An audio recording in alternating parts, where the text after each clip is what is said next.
Good afternoon, ladies and gentlemen. My name is Will Cashin, aka White Trash Willie, and I am just so stoked on your guys' response. I know I said this in the last video, but seriously, thank you so much for the kind comments and just all of the meaningful messages that you've left beneath the last video. I feel like the comment section there is such an awesome place, and I want to keep that going with these style of videos. So today's video is something that was requested in the last video, actually in the comments, and I felt like it was a really good discussion piece for today, and I feel like it's something that I really want to go into, because I feel like when I talk to young adults and kids, a common theme that I see amongst these kids is they look at me and they just imagine that the world is just very, very happy and I don't really worry about anything like that. And the root of them saying that is really because they're not okay.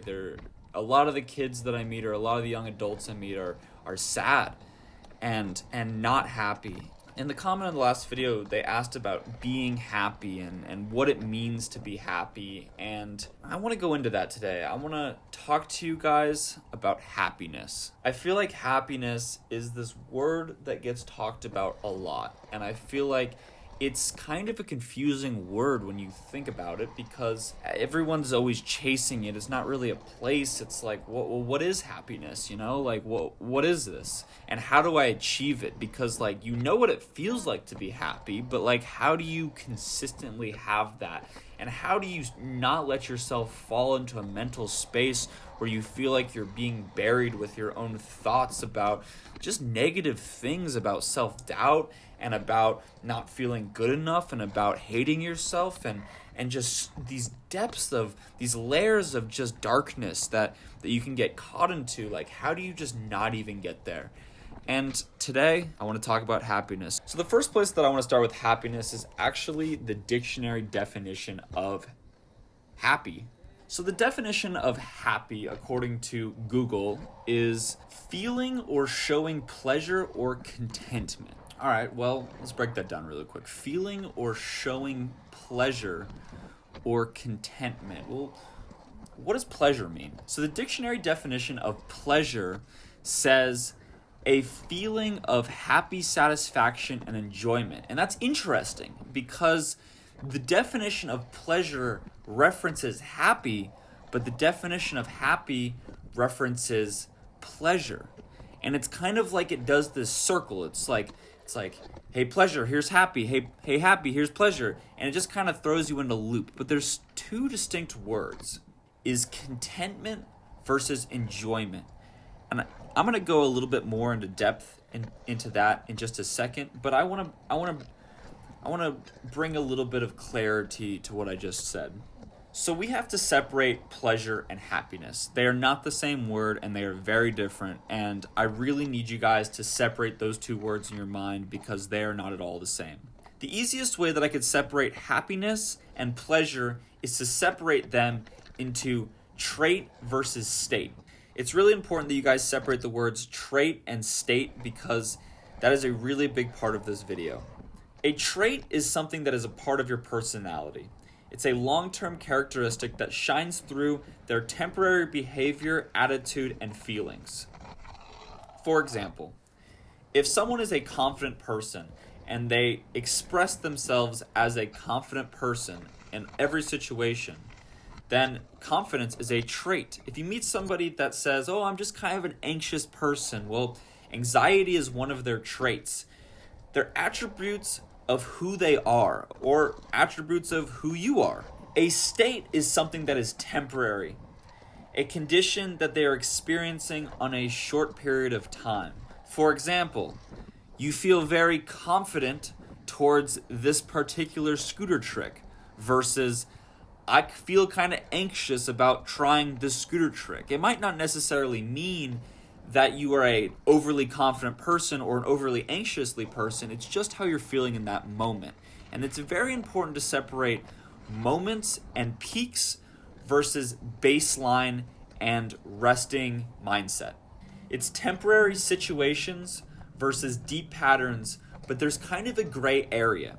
And the only reason that I say that there's kind of a gray area is because if you try to break this down into a scientific formula or method, there's a lot of things that could be in a gray area.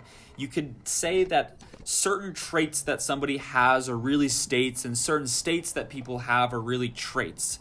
But you have to be able to distinguish the two in the black and white area of the spectrum. Now, something that you got to realize is that states build traits.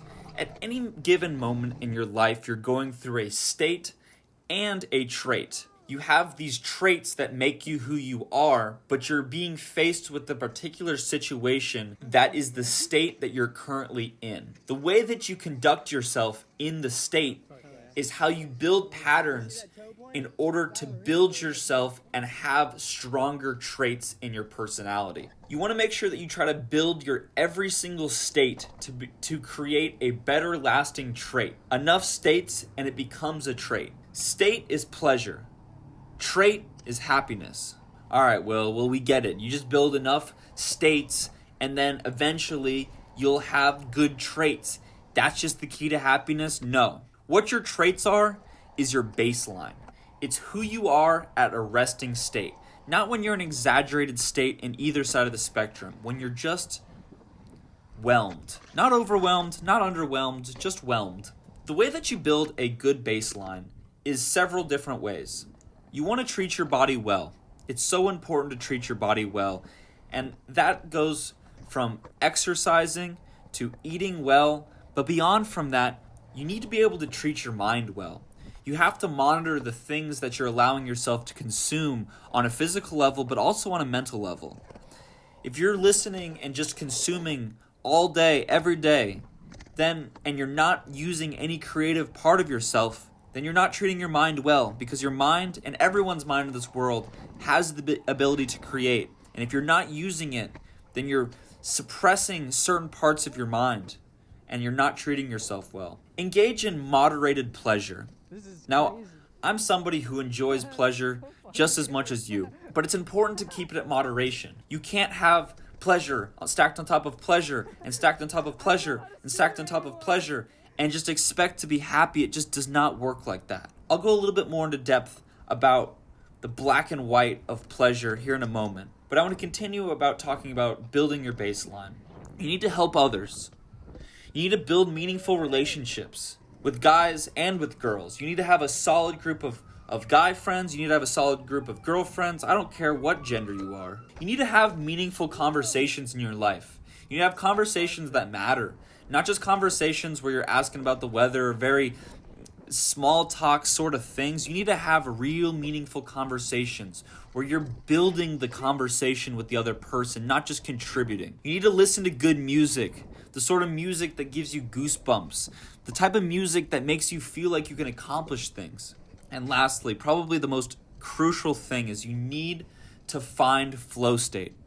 Now, fortunately, for most of you guys out there that are watching this video at this current time, most of you guys achieve flow state when you guys scooter. It's one of the most beautiful things, and I'll talk a little bit more about it in depth.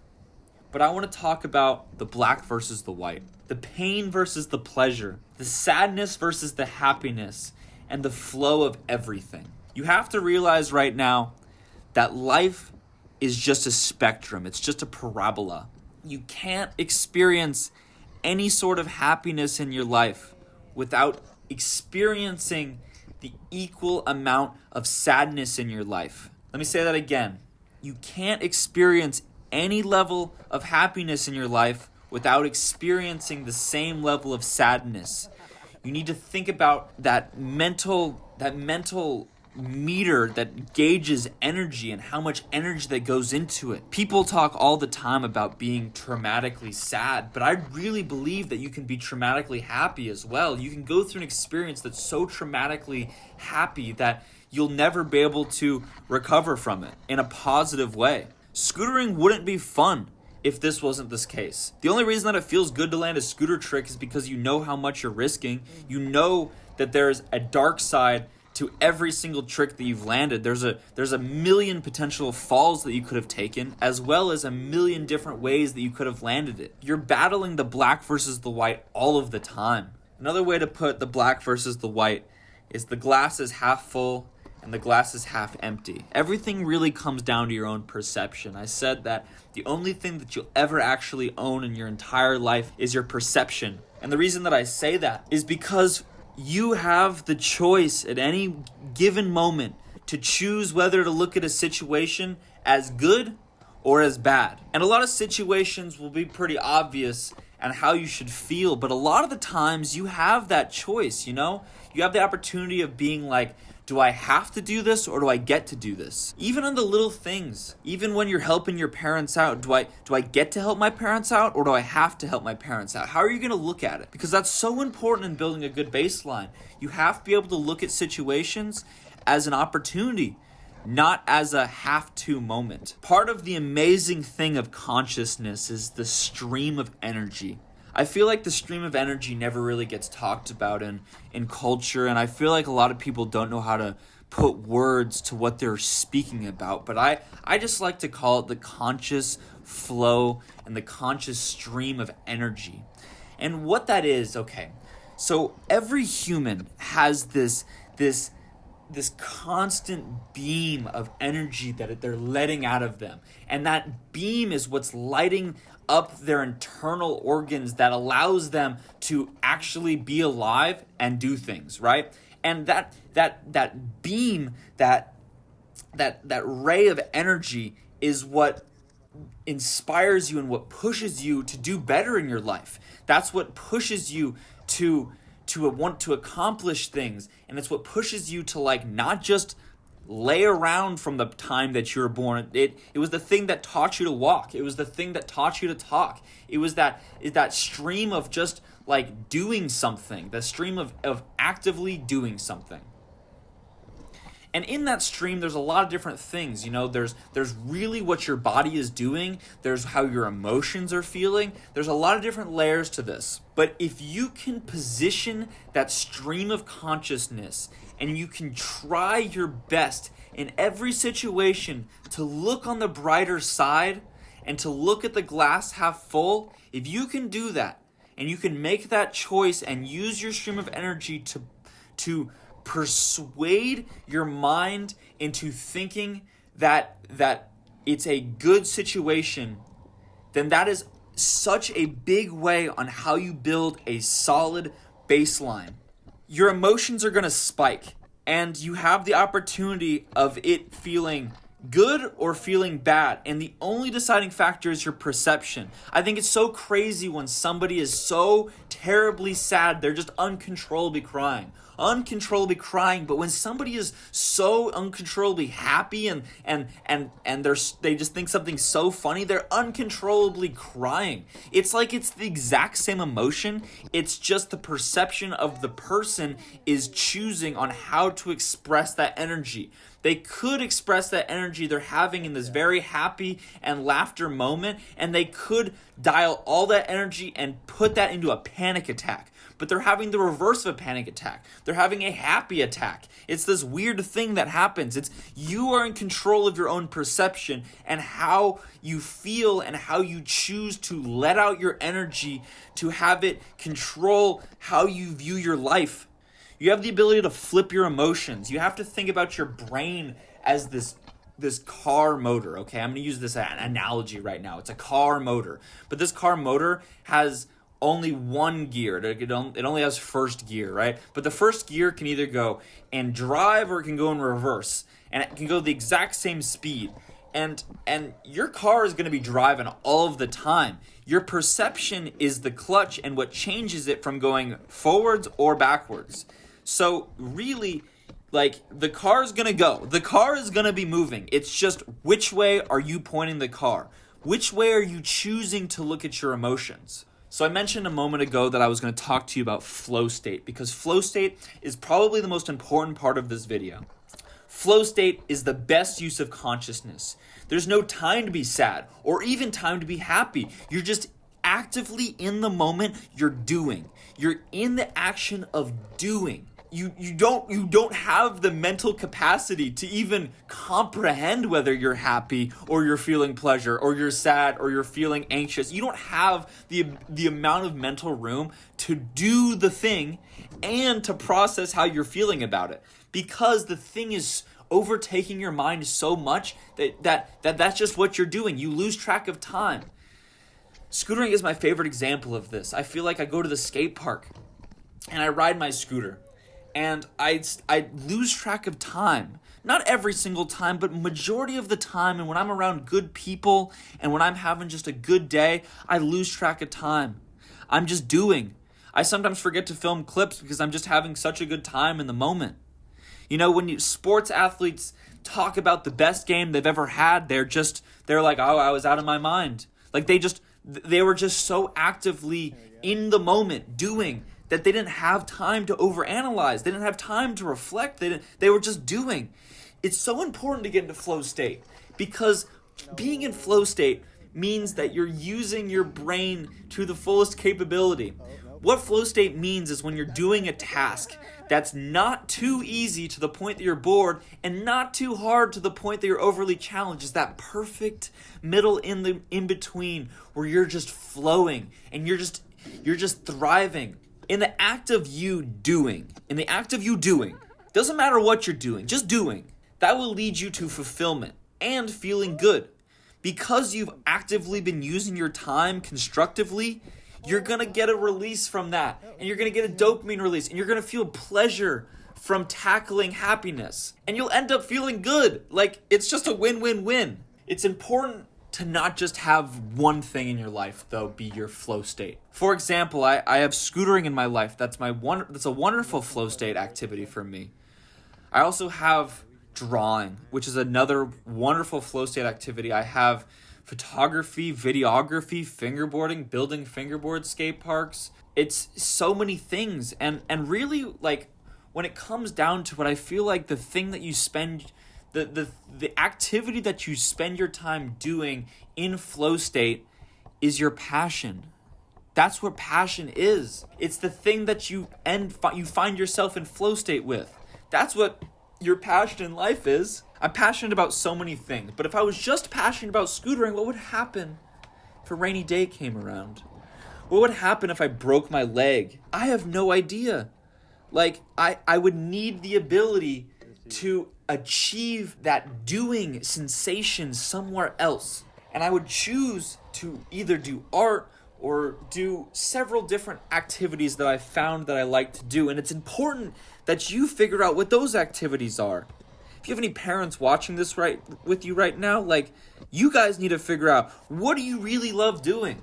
What do you love spending your time doing? Because I guarantee you that the relationships around you will improve if you're spending your time doing something, because you'll feel fulfilled in life, not having to fill some sort of void that makes you feel like you need to overprove yourself or be the controller of situations. You'll just be fulfilled and you'll just want life to just go. You know, it's not about controlling life, it's just about going with life because you're fulfilled. The next thing that I want to talk to you about is depression. So it's a difficult subject for me. Just because I really struggle with depression. I never really ever talk about it, especially publicly like this. This is the first time I feel like I've ever expressed that I've been sad. And it's funny because I feel like when people tell me about who I am as a person, they always say like, oh, you're so happy all of the time. You're so joyful. And yes, I genuinely feel like I am that. I am those things. But there's a black to every single white situation, you know? I go to crazy areas in my mind and I tear myself apart at certain points, you know? And it sucks, and I'm so creative about it, which is the worst part. But it's okay, you know? I just have to acknowledge that all of those times that I'm sad, those are just states. Who I am, that joyful, happy person, that's my trait. It's not just a state. That's who I am. Now, finding out what you're passionate about in life and going into flow state has a couple different hindrances, you know? Depression can be one of those things, you know? You get into moods where you just don't want to do anything. You just can't get yourself to do anything. You have to acknowledge those moods. You have to just ride with it. You just have to charge to the game, and when the next time that you are feeling good, you are feeling up to it, you need to take advantage of that right there on the spot. Another thing that's a hindrance is other people's opinions. So many people are so concerned about what so-and-so thinks about what they're doing. People have the opportunity to go into flow state with so many different activities, but they choose not to even try because they're worried about what somebody will say. People are literally cutting their own personal happiness short because of somebody else's opinion. How twisted is that? How twisted is that? You need to be able to find the power within, because it's so important to find that spark within you. I mentioned that stream of consciousness, that constant flow of energy. That energy flow will get even stronger. It really depends on how big you build your baseline. But that energy will have the ability to bring you off your butt, take you onto your feet, and accomplish anything that you desire that you want to do. It's not going to be immediate, and you're going to fail. You're going to fail hard, and you're going to fall flat on your face. But that's okay, because if you can get up, if that stream can pull you up, and you're in control of that stream every single time, if you can pull that stream back to the direction it needs to be pointed, you're unstoppable. You really are. But there's a black to every white. If you choose to point that stream of energy into a dark, narrow crevice of your mind where you just hate yourself, and you choose to pour all of your energy into that, well, guess where you're going to be? There's no point in hating yourself. Why would you hate yourself? Because wherever you go, there you are. You can't hate yourself. You have to learn how to love yourself. You have to learn how to look yourself in the mirror and love how you look. Love how you walk. Love how you dress. Love how you talk. Love every little characteristic about you, and realize that you're not perfect. But that's okay, because you're on the pursuit of happiness. And that's what really matters. All right, guys. I know. So this video is how to be happy part 1. I don't really know what else I could say or to contribute to this video, but I know in the future I will. And I don't know at this very moment what else I'm going to add to being happy, but I know I'm going to figure more things out. I know I'm going to. And when that time comes and I feel more wise than I am right now, and I have more patterns to relay off of, I'm going to make a part 2. But for now, this is part 1. And this is really all you need, because I just want you guys to be so happy. I just want you guys, I want the people who support me and support Undialed and support Clayton and support the activities that I do. I want all of you guys to be so happy, because if I could have a foundation of fans and supporters that are all thriving in their lives, who are all entering into flow state and loving themselves and eating well and treating themselves good and building good baselines, I'll have the greatest community of people ever. And I want you to be a part of that community. Thank you for listening to me, everyone. I want to hear your feedback for this video. I love each and every one of you guys. I do some reflecting sometimes about just how blessed I am to have the life I do. And it's really just all because of you guys. And I just want to say thank you. And if you have any questions, drop a comment beneath or send me a message on Instagram or something. Peace out, guys.